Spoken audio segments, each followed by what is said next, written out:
Hey, Gary's Gulch, welcome back. Well, speaking of welcome back, Aaron Chapman, welcome back to my show. You've been on two or three times before, and you were one of the very earliest guests. I remember riding around in your Jeep up in the mountains north of your house there in Arizona. And well, the acoustics weren't all that great, but we had a great show, and I deeply appreciated you being on. Everybody out there, I'm sure, knows Aaron Chapman is my go-to mortgage lender. He's also an incredible mentor, a dear, dear friend, one of those guys that's got my back. If I pick up the phone at 2 a.m. and say, shit's falling down, you need to be here, he would do it. So thank you. And always honored and humbled to have you on my show, Aaron. Well, I appreciate the fact that you know that. Yeah. And what's interesting is every time you say it, the friend and mentor thing, it's like this sumbitch is, was the captain of a submarine, worked at the Pentagon when I met him, and was an instructor at the Naval Academy, and I'm a mentor.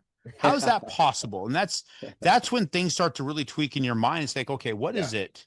And you start to realize that we're all mentors in some form or another. There's things that you have specialties in. Those who are listening, you have specialties in things that others don't have.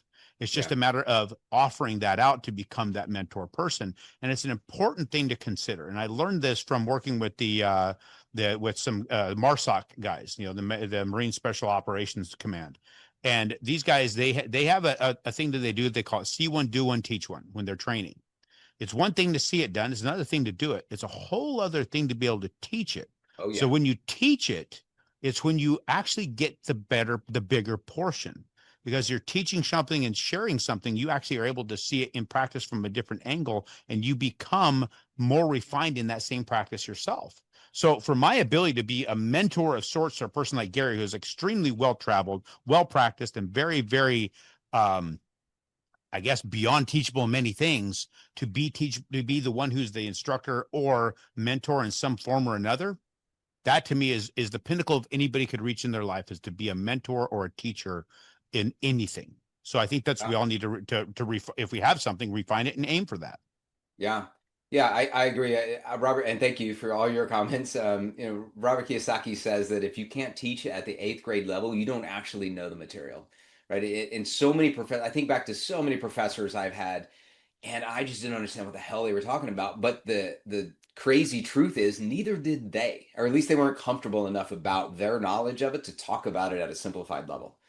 Yeah, And if you can, and I think that's where true knowledge is when you can dumb it down to a point that a yeah, simpler mind can pick up and understand it. yep, yep. And you yourself, when you have to remember just bits and pieces of it, can pull back the important stuff because you've gotten it to the level that you actually know what is important. Oh, Um, it- 100%. Because sometimes a lot of it's not important. We start talking about like the markets and the economy and the words they use to yeah, try and illustrate things. They make it complicated to keep it to themselves.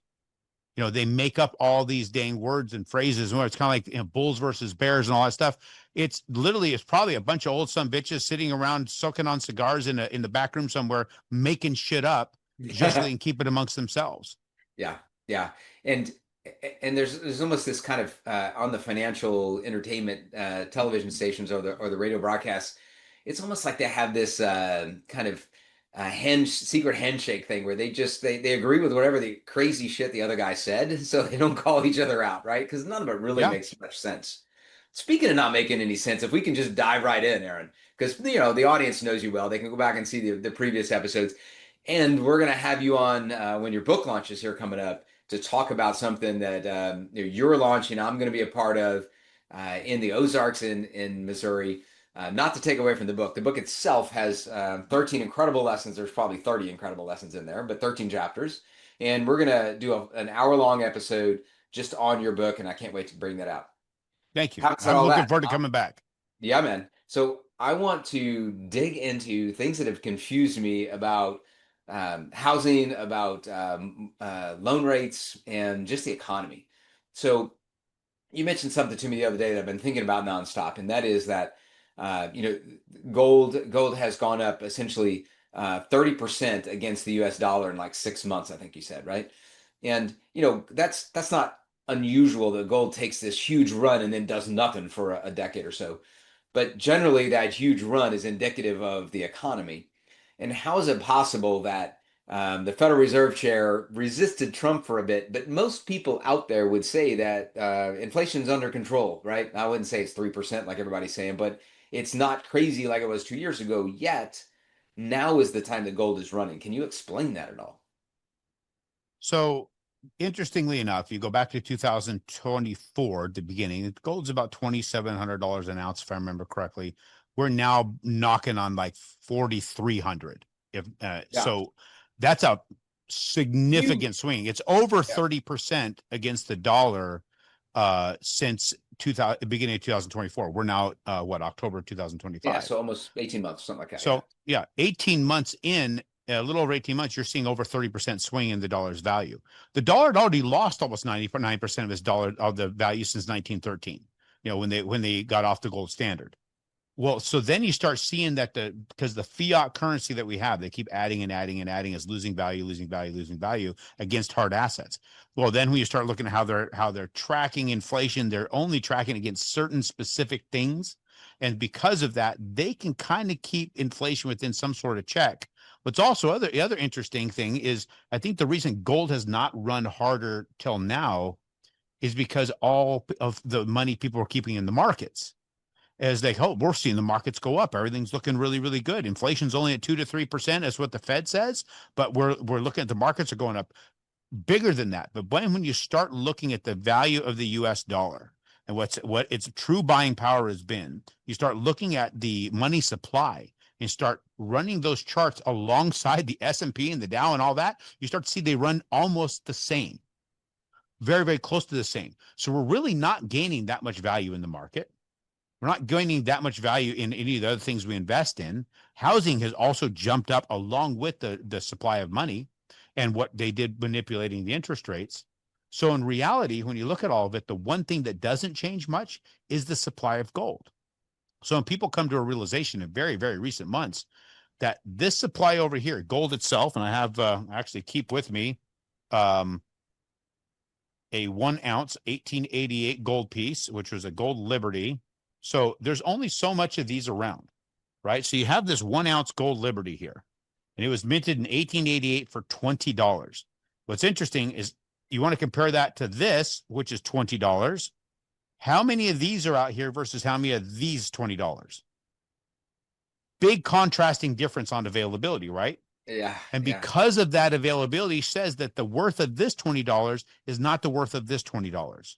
Yeah. There is a difference. Just in the weight alone, it's like $4,300. You look at the minting, because it's 1888, struck as a $20 gold piece at that point, and because it's in pretty solid condition. It's not a proof, of course. It's worth maybe maybe 7,000 compared to this. I mean, when you start looking at that and the vast difference on there, that's why I think gold's making that rush, because people are starting to see, wait a minute, the value of the dollar is not what they're saying. It's starting to catch on. There's enough happening in social media to explain what's going on with this. There's a point where this could go. You could walk into a department store and get a hat, a hand-tailored suit, a tie, a shirt, a belt, a pair of socks, and a pair of shoes for $20. All of them This won't together. Yeah. exactly. This won't buy these socks. These Yeah. socks are $35 and they're only going up because the merino wool, and that's also a limited resource.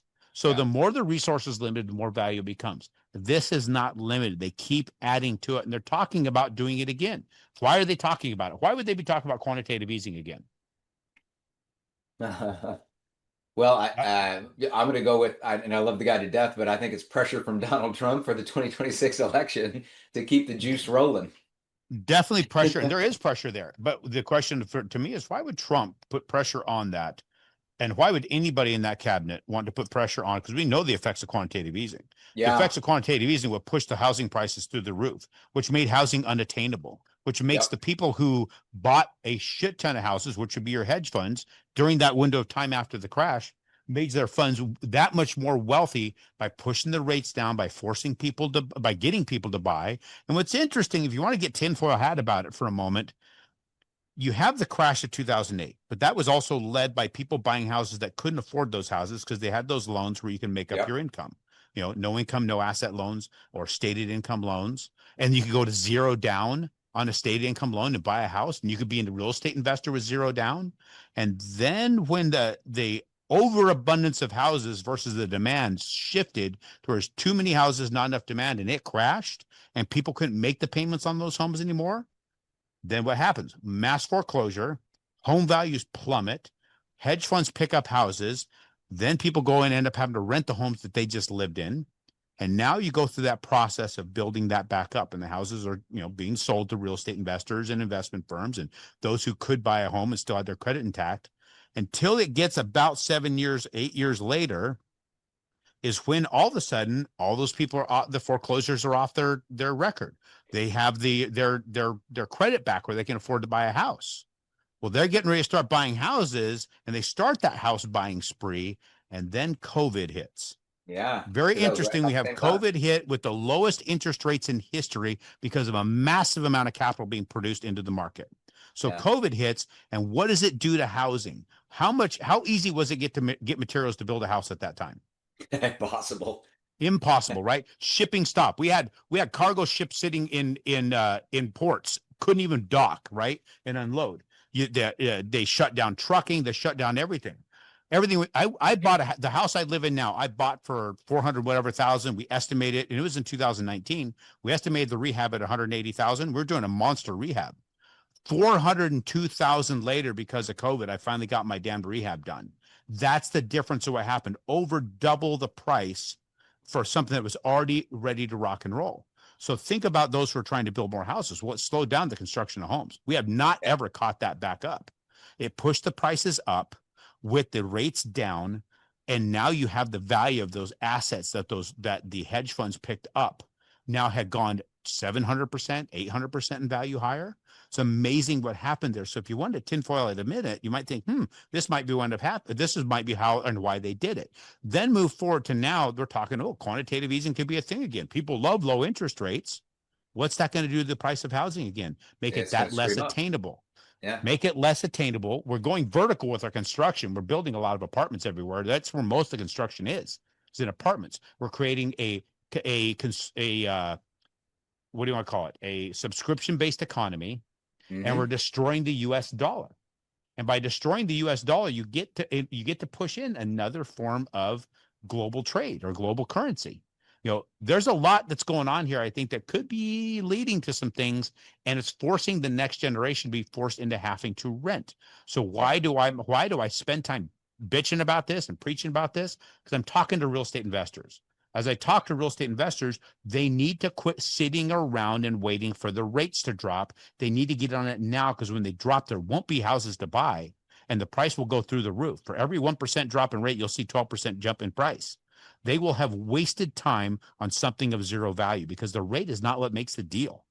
The deal is based upon amortization, which is getting a mortgage, having somebody else pay it, on appreciation, which we know is going to happen if and when the rates drop, and on the ability to get the tax benefits. Those things alone will bring you between 20 and 30% return on your investment by itself without cash flow. They are so wrapped up in cash flow and so caught up in what the rates are doing that they will become a slave to the system that's telling them that that's what they should be waiting on. Yeah, and they read books that were written 10 years ago when the numbers are not what they are today, and they're looking for or not debt to income ratios, but rent to value, or purchase price that provides X number of cash flow. And it's not it's like sellers looking in the rearview mirror, and the buyers are looking out front, and they have a very clear indication of what something's worth, but the sellers don't, right? So a lot of these real estate investors that I talk to are looking in the rearview mirror. They're looking for these numbers that are not part of the economy right now. And Um, all the people that are preaching real estate sales right now are also caught up in the exact same stuff. We got to look at the yeah, cash flow. We got to look at the interest rates, and we'll yeah, shop around and get you a better rate. We'll find you a lender that we'll do a buy down with. If you have to have that, you don't have a damn deal, right. period. Now, if they're going to offer it, take it. But when that is the emphasis of what you need to be successful, a real estate investor, you're not a real estate investor. You're an opportunivore. An opportunivores can only eat when something's laying in front of them. If you That's don't know right. how to go get it and find it and work through everything and ferret it out yourself, you will freaking starve. Yeah. I never answered your question on why would they quantitative ease if that's going to make housing unavailable. I would say the only reason they would do that is if they see, cracks in the dam that they have to do it to prevent, because there's no benefit to doing it that I can see. I mean, you can say the rates are lower, but you know for sure you're going to make some very unhappy voters. There's So no I benefit to us, is no, what you're saying. Huge right. benefit, monster benefit to the hedge funds that hold Well, monster portfolios. It yeah, benefits sure. them a lot because Yeah, what do they have? They don't. It's none of their money that's in those houses, right? right, It's the right. investors who put the money with them who bought the houses. They just get to manage it, and they Yeah, get to give themselves bonuses on the growth of it. So every time that portfolio grows, they get to bonus themselves on that growth. What better way to grow the portfolio than manipulate the system to get quantitative easing in there again? Take our money, the US taxpayers' money, invest it into the mortgage backed securities, kill the rates, push the values up, and make them bonuses. That's what it's all about. yeah, yeah. It's pretty sad. Hey, I've been getting a lot of questions from listeners and clients about a couple of loans, 3 or 4 loans now that I've done here in Cape Coral on some of my properties called DSCR loans. And probably a lot of people who don't know much about debt service coverage ratio loans. I know that you're much more familiar with them, and having you on the show, I wanted you to talk a little bit about that. Where does it fit? Where does it not fit? How's it different? Yes, debt service coverage ratio to me is it's not quite the holy grail, but it's its first cousin. And Yeah. what I mean by that is I've been at this since 1997. I've had real estate investors asking me that entire time, why can't I get a 30-year fixed loan to my LLC? The LLC is, I'm the only member. It's a single member LLC. Why can't I have that? We now have it in the form of the DSCR loan. The problem is when you form an LLC, we've got to do what's called ability to repay when you're talking about a conventional lending environment. We had the Dodd-Frank Act post 2008 that says you have to verify the ability to repay. When you have a new LLC or even an LLC with a year or two's history, but it's only owned real estate, does it show enough income to repay? Typically, you're doing the LLC for the tax benefits associated with having such and the protection, not for an income generation or wealth creation from the LLC. It's from the asset itself. But that doesn't translate to an actual tax return. So now, when you do something called debt service coverage ratio or DSCR, we can say, okay, you bought this house, it's got a payment on, say, for $1,200 a month, and you're renting it for $1,250. You now have a positive DSCR. It's over 1 to 1. 1 to 1 is if it costs you 1,200 between principal, interest, taxes, and insurance, then it's 1,200 as gross rent. That's a 1 to 1. Anything above that increases that ratio 1.1, 1.1, 1.2, 1.3. If you're at 1 to 1 or better, I can easily approve that loan, provided you have good credit and you have the funds to show that you can put down and have reserve. You have that, I can do a loan to your LLC. Why do you want it to your LLC if you're not one that understands this? Because when you put it in your LLC, it's never touched your hands. You can have that anonymity. I work with a law firm in all 50 states that will take one of our clients, help them create a trust, a Wyoming holding company, and that Wyoming holding company is one who creates the LLCs, and the LLCs are owned by it. Now, your house that you purchase with that LLC through your Wyoming holding company and through your trust, you can do it just Wyoming holding company, no trust. You could be the member of that company, but now it's the Wyoming holding company that started that holds that real estate. And if everybody starts looking and checking, it's a Wyoming holding company that doesn't publish the members. There's anonymity there. And we financed it to that Florida LLC that's owned by the Wyoming holding company, and it doesn't go on your credit.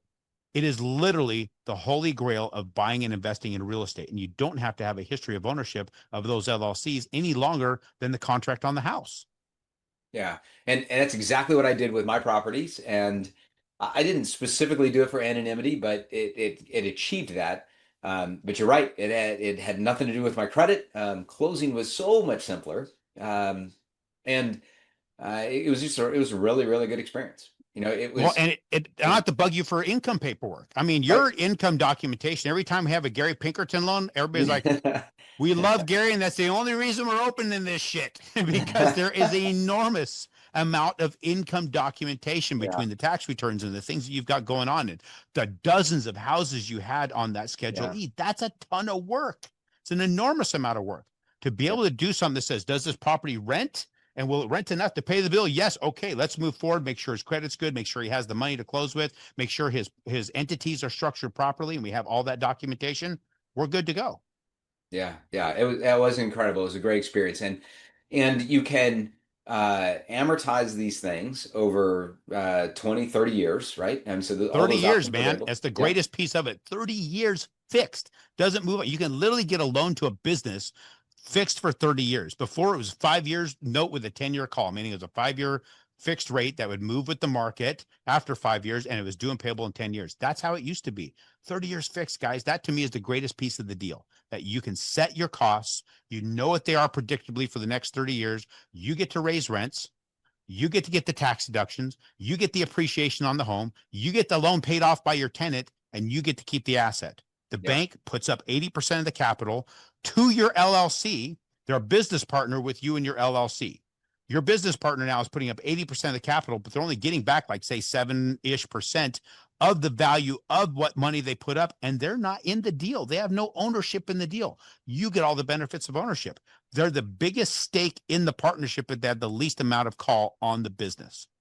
Yeah. And there's a few other things that have changed far for the better. I mean, just a couple of years ago, when you went to a loan that was not backed by the federal government, Fannie Mae, Freddie Mac, FHA, something like that, then you were in these private loans, and as you said, the amortization period and the fixing of the rate nowhere near as good as they are today.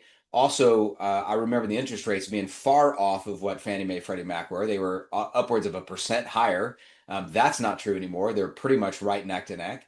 And then what was the other thing that was always a big, oh, the down payment. The down payment was always, 40, 50%, that you had to put down. That's also backed off to pretty close to Fannie and Freddie. Yes, it used to be larger down payment, shorter period, higher interest rate. It's now almost neck and neck what they are. And what really also makes it interesting is these things come and go in the market. This is a private label security. When they decide that this is not worth it for them anymore, if let's say they did quantitative easing and they have to try and compete with Fannie and Freddie down at like 3-4%, I don't see this going that low. It could, but I don't see that, because what money do they make in a high inflation environment, which we know it's much higher than it is, when they're only getting a flat rate of return for 30 years? That's not a good venture for them. So sometimes those things stop. And what I tell people right now who say, hey, well, I have 3 more Fannie Freddie loans I can do. I'm like, don't do those. Save them. Do these, because we can stockpile these, and they're to your LLC, not to you. So they don't go against your credit. They don't go against your Fannie Freddie loans. Then you come back and add to those Fannie Freddie loans when these disappear, because they will. Now, during COVID, I know of a person who had several of these going. He had $30 million in loans going. He was a wholesale rep for one of these companies that did these DSCR loans. They cut him off in March of 2020. He didn't get to fund any loans that year for about, I think it was probably not till the end of the year. They cut it off. Everybody got cut off on that. So if you had Fannie Freddie loans to lean back on, we can flip those loans over and keep you closing on your properties. Because if it's an environment like what happened during COVID, houses jumped up in price significantly. I know people who stopped investing during COVID because they weren't sure what was going to happen, and they put money into funds and all these other things, and they lost it all. Had they stayed the course of what they knew, which was long-term leverage on single family, duplex, triplex, fourplex assets, they would be up 60 to 70%. Instead, they've lost hundreds of thousands of dollars in just magic and bullshit. Stick with what you know. And I will tell you, Aaron Chapman opinion, single family real estate will be the highest value per square foot real estate that there is, period. Yeah. Well, you're saying after another inflation opportunity, or in the future here, or what are you saying? Or right I'm now? saying presently, because the other things are very, very volatile. Yeah. I know a lot of people are like, oh, you want to get multi, 200 units, that Mm. kind of stuff. Sure, that sounds all great, but do you know how to run 200 units? What happens when your management company completely screws the pooch? What Yeah. happens when you have a monster flood within that and somebody failed to renew something? Right? Yeah. There's a lot of risk with that, monster risk. I've And you seen got to those be, things yeah. worth huge money and then worth nothing Yeah. overnight because of what happens in the commercial space. Single family residents will always have a demand. You always have multiple exit strategies because some young family can see themselves coming and taking that property from you, right? And that's not going to happen if you own an apartment building. It is definitely playing at a different level in a different pond, for sure. So, what the big picture, if you back away as a listener to this, what I want you to understand is that there are, if you've been an investor long enough, you've realized this, or you've worked with other investors, if you talk to investors, listen to the podcast, you will realize that there are seasons in life where your situation does not line up with Fannie Freddie. And I just want you to know that there are other opportunities. If you're just starting a new job, you don't have 2 years work history. if you have listened to the CPA and decided you wanted to have zero, you wanted to show zero income for a couple of years, with your real estate world, a lot of this stuff will prevent you from doing Fannie and Freddie in a period of time. But you're not prevented from continuing your real estate empire. Just reach out to Aaron. Aaron will talk you through all these different things. I mean, a couple of years ago, you understood these, but you couldn't offer them personally. Now you're full in on both, and it got a lot of experience with a team to back it. 100%. And that's where we're putting almost all their energy into this because it is a game changer for the real estate investor. We didn't have access to it a couple of years ago. Once we got access, we started plowing into it. Yeah. So, Aaron, pivoting just a little bit. So, you're in your cabin. People who are watching this on YouTube or Instagram can see that you're in a different environment. So, you're in your cabin in Branson, Missouri, in the Ozarks for a specific reason. You're building out something that is really going to come help out the real estate investor. And we talk about this, or we're going to talk about this when we launch your book, because it's tied directly to it. But take just a moment and talk about your vision for how you're going to help families with their real estate moving forward. Well, where I'm at today is because of an exercise I did in 2014. I was interviewing with a company, and they were going to fly me out to meet with the CEO and other members of the executives of the company, but they needed me to send them something, and it was my plan for the next 5 years. I'm like, hell if I know. Well, I don't know what I'm going to do in the next 5 years. So they sent me this process. It's write your 5-year vision. I'm like, well, this is all complete bullshit, right? But he sent me his, and I got to see what the CEO was planning on, and it had some cool stuff, and it was a bunch of bullet points. I'm like, I couldn't identify with what he was doing. Mike, if you guys are going to make me do this crap, then I'm going to go above and beyond. I took it way beyond. I put myself writing a letter to myself 5 years in the future, and I described my existence and where I was at with my business. And I sent that to him. So I went and met with him. He's like, this is the most unique thing I've ever read. So I kept reading it because he found it such a interesting thing. It's like, if this guy's thinking interesting, maybe there's something interesting about it. And I stayed on that, and I achieved everything that I wrote in that. And I wrote stuff that was far beyond what I ever thought was possible in my business prior to writing it. After writing it, it seemed more probable. And I started seeing ways to go and put this together. And I created a business that actually exploded. I end up as many as 32 staff members. And I end up in the place I'm sitting now because of stuff I wrote down.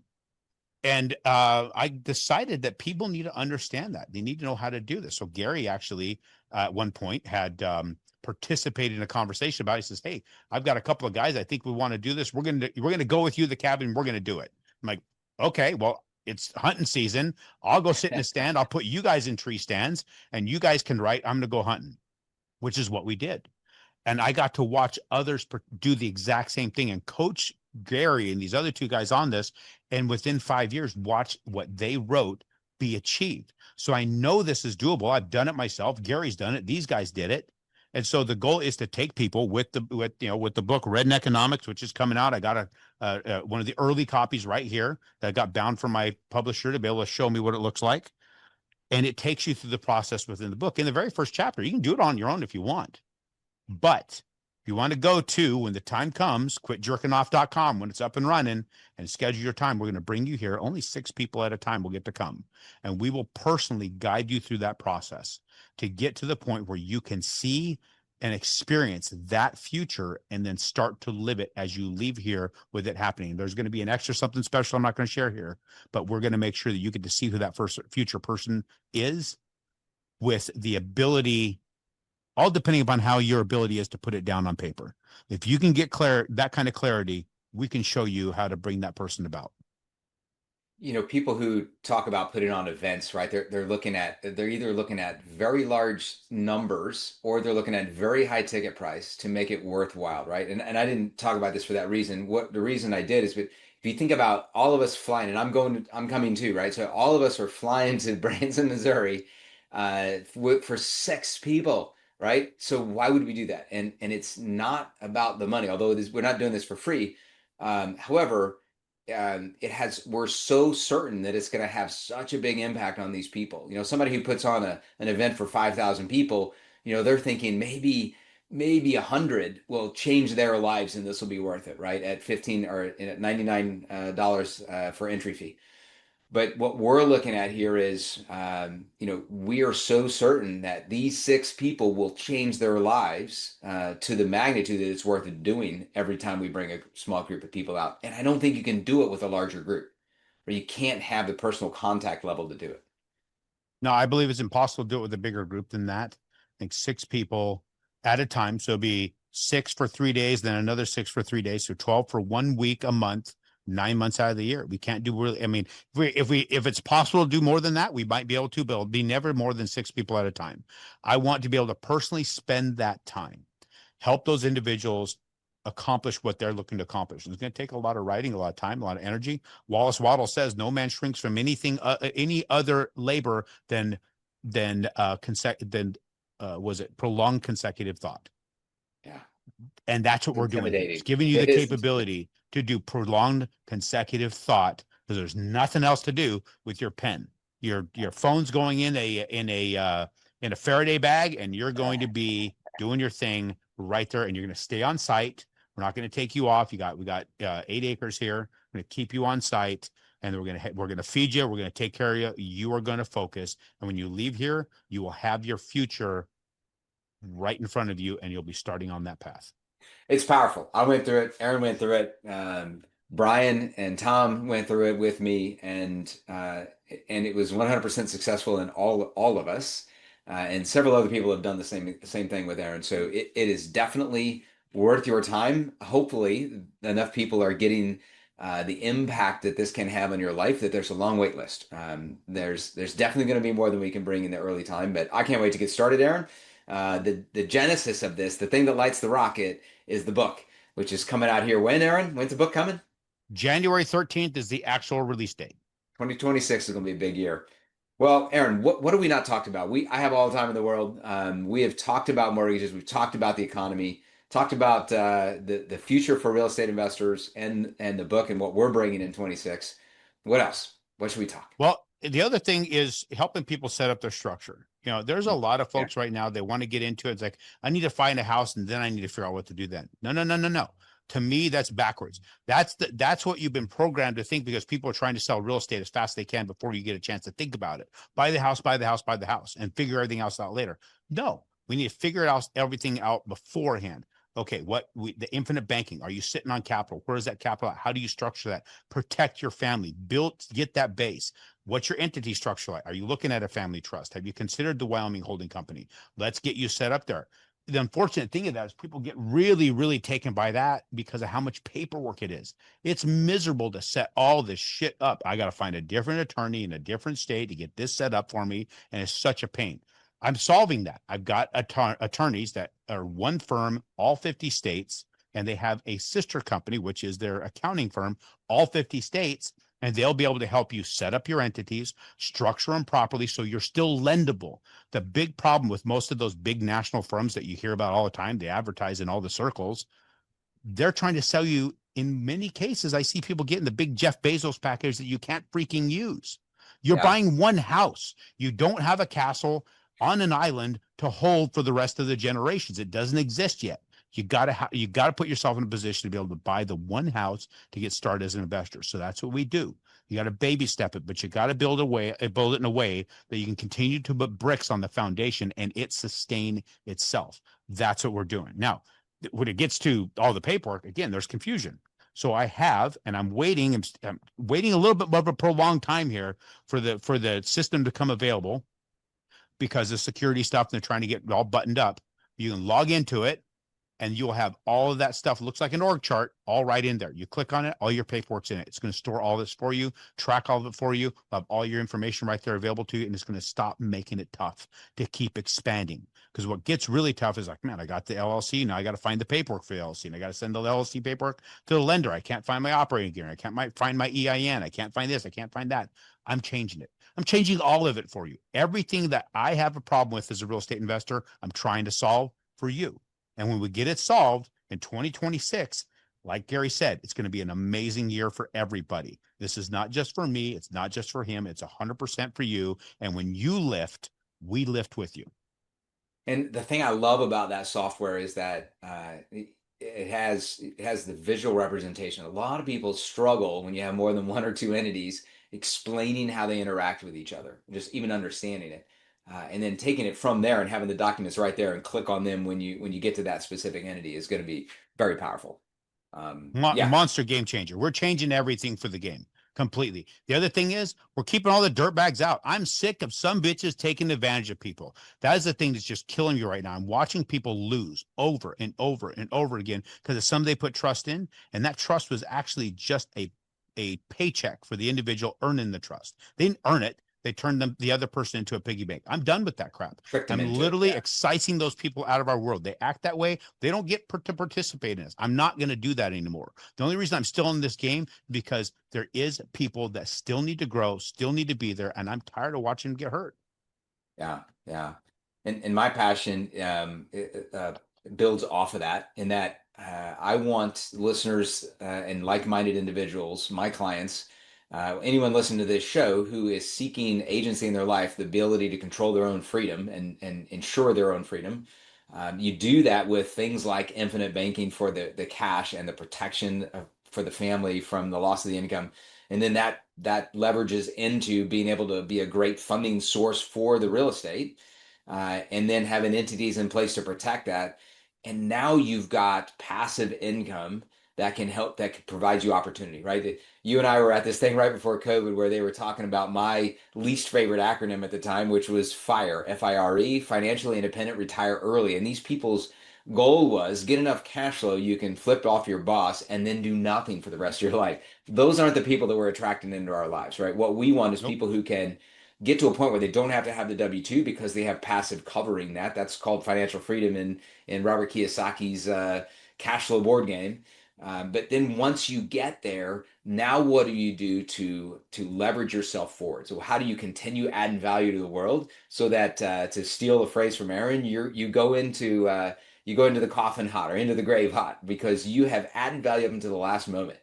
So you stop working for somebody else, you start doing something you have passion in, which becomes your business, right? So what I wanted to leverage people into, we've built the foundation of cash liquidity and certainty, and we've got the asset protection, and then we have the things that grow for us passively and provide for our family, and then we use that fuel or those resources of time and some cash flow to create a business that we will then launch forward with and then start really helping out other people around us in our community in this world. So that's really where I want to push this. But the first thing we have to do, get the basics in place, get the cash flow machines in place. Then we're going to use your vision out there in the Ozarks to help you actually add true value to people. 100%. I can't think of a better way to put this to bed. Just letting people That's know right. what where our intentions are, where we're heading. I'm writing visions for this same thing. I've got this book, I've got this plan, I've got this software, I've got these connections. Now we got to bring it all together. And how do I bring that together? By knowing where I'm going. So I'm Yeah. writing all that stuff out and I keep refining it and I keep refining it. I keep refining it because it's never done. Some Yeah. people ask me, how'd you build your business? I'll tell you when it's done because I have not finished. I will probably die right outside the gates of the lending topia I'm trying to construct. And the reason I know that's true because it will never be done getting constructed. It just Yeah. won't. And the thing that's interesting is some people say, well, why would you keep going if you're never going to actually achieve it? Well, how good was life before I even started? You Yeah. got to start on a path somewhere just by starting, just by actually literally even just cracking open the pages of the book and staying consistent with the reading and then moving from there to writing and being consistent with the writing and the consistent with the reading of what you wrote and all those things that moved you far beyond who you were the day before you did that. Now, I'm not saying a person absolutely has to. You don't have to do it. You don't do shit. You can literally take a 8 hour a day job, 5 days a week, sit at home on your cooler, drinking beers and watching the game with your neighbors. And that could be a great life for you. If you're saying that's my vision for my life and that's what I want, awesome. Go freaking do it. I have respect for you for doing it. But there's others that don't do that. They Yeah. complain that their life sucks and they don't get out there and do something about it. I'm here to help you. I want you to do something about it because when you do something about it, it gives the license to somebody else to do the same. And all those challenges along the way is where we get the growth. That is front and center in Aaron's book. And it's about the journey, right? Like, yeah, maybe the lending utopia doesn't get done, but that's actually not the point. Like arriving is not really good for us. It is the journey and enjoying the journey and getting satisfaction out of helping others along that journey is what it's all about. So, man, can't wait to start. Thank you so much for spending an hour with me, Aaron. And also can't wait to get back here and talk about your book and with your amazing brother who helped participated tremendously in that book. So looking Oh forward to yeah, it. it's going to be good to hear what Eric's got to say. I'm curious what he's got cooking My on in his head. Thank Yeah, you, man. awesome. Thank you for the invite. Thank you for putting this together. I always appreciate you. Yeah, we will do many more, probably on site right there where you're sitting right now, as we go through the first few iterations of this. I'm excited to get this up and running. So let's roll in 26, guys. Until next time, go make something amazing happen in Gary's Gulch.